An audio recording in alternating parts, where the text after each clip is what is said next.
తీసుకొచ్చి 2 బస్తాలకిచ్చారు మాకు.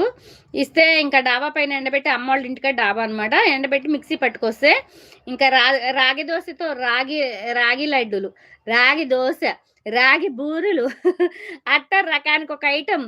ఆహ్, రా రాగి రాగి పిండితో అన్నం. అదే దాన్నేమంటారు?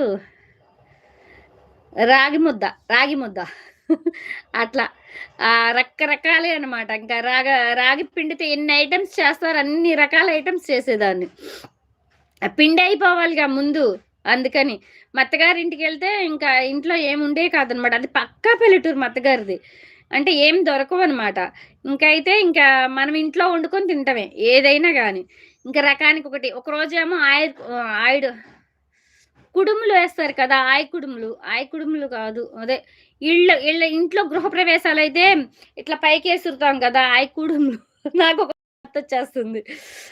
ఆవిరి కుడుములు. ఓకే. ఆవిరి కుడుములనమాట. ఆవిరి కుడుములేసుకునేవాళ్ళం. తినేవాళ్ళం ఒకరోజు. ఒకరోజేమో బియ్యపిండి, పెరుగు, వెన్నపూస కలిపి పిసికి చక్రాల గిద్దలుంటాయి గదా! ఆ చక్రాల గిద్దలల్లే ఒత్తుకొని చక్కగా అట్లా వండుకునేవాళ్ళం ఒకరోజు. ఒకరోజొచ్చి రకానికొక ఐటెమ్.